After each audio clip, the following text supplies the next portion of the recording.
It's programming. Yeah, Yeah. it's totally It's programming. So it was like, recognizing that they're not doing it with malintent. They're doing it because they're literally been programmed that way. And it's really hard to deprogram someone or, it yourself. well, it's one of the most difficult things you have to do is that, we spend the first 7 years being programmed and the rest of our life trying to deprogram ourselves of whatever we learned in those first 7 years, generally speaking. And it's so funny because I have a dear friend of the family. She's been a friend of my wife's for 12 years, and she's been Mormon. She was an introduction to Mormonism. So I learned a lot about Mormonism through her. And she was like you, gun ho, just all in, drank the Kool-Aid. I Yeah. mean, but she was one of the sweetest, nicest human beings I'd ever met.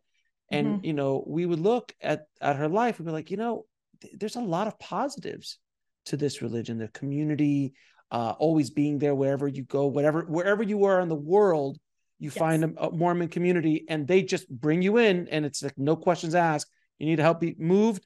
There's 5 huge Mormon guys there to help you move in. You need to, 100%. like, right. So there's a lot of really positive things about it. But recently she had that same thing happen to her. Her and her husband both decided to leave the church, and I could just hear, and they were just like, she specifically is very innocent to the world, like she didn't Mhm. understand anything outside of Mormonism really, and she started to now. She's like, well, she's like, maybe I should get a tattoo. I'm like, maybe you should calm down.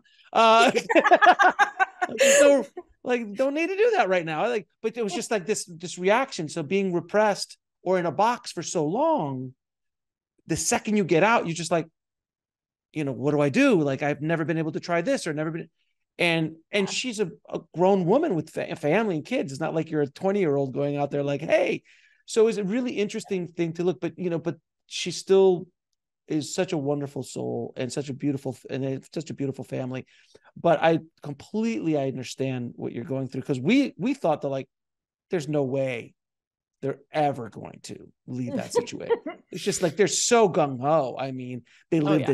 they lived in Salt Lake City. I mean, it's the full blown Up. thing. And I visited Salt Lake, and the Mormons have that place on lock. There's no question about it. So but it was really interesting, your story like that. And same thing happened with me, and so many people know that I'm a recovering Catholic, and and I literally just recently went to the Vatican on vacation. Not specifically there, I was in Italy, and I was like, well, we got to go. Yeah. And seeing that place, I could just, when I walked in to the St. Peter's, I just said, oh, this has such little to do with Jesus's teachings and has so much to do with this organization's power and influence.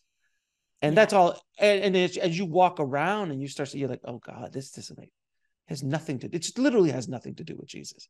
Like nothing to do. So I already walked into that world already converted by decades, but I felt the same way as you. I would go to church when I was younger. I'm like, why am I here? It doesn't feel good. Like the last time I was in a church, like to be in a service, was at a wedding. And I'm like, I can't, I just can't, I can't get up and stand down and kneel and go through this charade. It didn't make sense for me. It makes sense for others, and Yeah. that's fine. You meet them where they are, but for us, it didn't. So I'm glad you shared your story with us. That was such Yeah, I mean, it filled me up for years and yeah. then it didn't. And what I've kind of related it to and what I talk about with Emberly is that it feels like, trying to fit back into my kindergarten clothes. Like, I loved this outfit. It was beautiful. Like, it's fantastic, but my soul has expanded so much. It's like I can't fit back into that no matter how hard I try. Like, I can respect it and love it and also be like, yeah, not for me. Yeah, I wish I could fit some stuff. I could fit into some stuff that I used to have. Yeah, not even kindergarten. We're talking like college would be great. I mean, and I'm not Yeah. sure it's the soul that expanded. It might be some other things that expanded on me, but I'm doing the best I can. Yeah, well. To watch the full video, click on the link below. And don't forget to subscribe.